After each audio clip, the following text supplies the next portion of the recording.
Hi all, నేను మీ Kundan Pulivarthi from PSR jewellers main road Kakinada అండి. ఈరోజు మన జెంట్స్ కోసం ఒక బ్యూటిఫుల్ పులిగోర కలెక్షన్ అనేది మన మీద తీసుకొచ్చాము.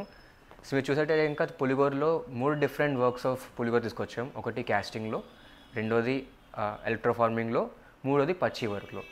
మనం ఇప్పుడు చూడడానికి రెడీ అయినా మీరు? కమాన్. సో ఫస్ట్ పులిగోర అయితే వచ్చి రాధాకృష్ణ అండి. ఇది క్యాస్టింగ్ వర్క్ చేసాం మనమంతా. చాలా డీటెయిల్గా, క్లియర్గా, సాలిడ్గా ఉందండి. ఇది వచ్చి కొంచెం హెవీ వెయిట్ అండి. మనకి ఇది రఫ్లీ అప్రాక్సిమేట్ 15 గ్రామ్స్లో తయారైంది. అండ్ మీది చూసినట్టయితే ఇంకా రామ్ పరివార్లో వచ్చిందండి పులిగోర. ఇది 10 to 12 గ్రామ్స్లో మనకు తయారైందండి. ఇది సేమ్ థింగ్ మనకి బాలాజీ శంకుచక్ర నామాలతో ఎలక్ట్రో ఫార్మింగ్లో వర్క్ అయింది. అదే సైజ్ ఉంది, కానీ ఇట్స్ లెస్ దాన్ 10 గ్రామ్స్ అండి. నెక్స్ట్ వన్ వచ్చి మనకి గణేష్ వచ్చిందండి. ఇది కూడా 12 గ్రామ్స్ తయారైంది. దేవుడు కాకుండా ఫ్యాన్సీగా ఒక డిఫరెంట్ షేప్లో కావాలనుకుంటే కనుక ఇది ఒక డిజైన్ మన దగ్గర రెడీగా అవైలబుల్గా ఉందండి. ఇవన్నీ కూడా మనం ఫంక్షన్స్కి వేసినప్పుడు చైన్స్లో కానీ, లేదంటే మాలలో కానీ దేంట్లోనే వేసుకుంటే మ్యాచ్ అవుతుంది. సో ఇలాంటివి ఏమైనా మీకు డిజైన్స్ నచ్చినా, మీకు ఏమైనా ఎంక్వైరీస్ ఉంటే కనుక డిఎం చేయండి. ఒక మీరు డిఎం మిస్ అవుతే కనుక మా వాట్సాప్లో కాల్ కానీ, డైరెక్ట్ కానీ, మెసేజ్ కానీ చేయొచ్చు. Thank you.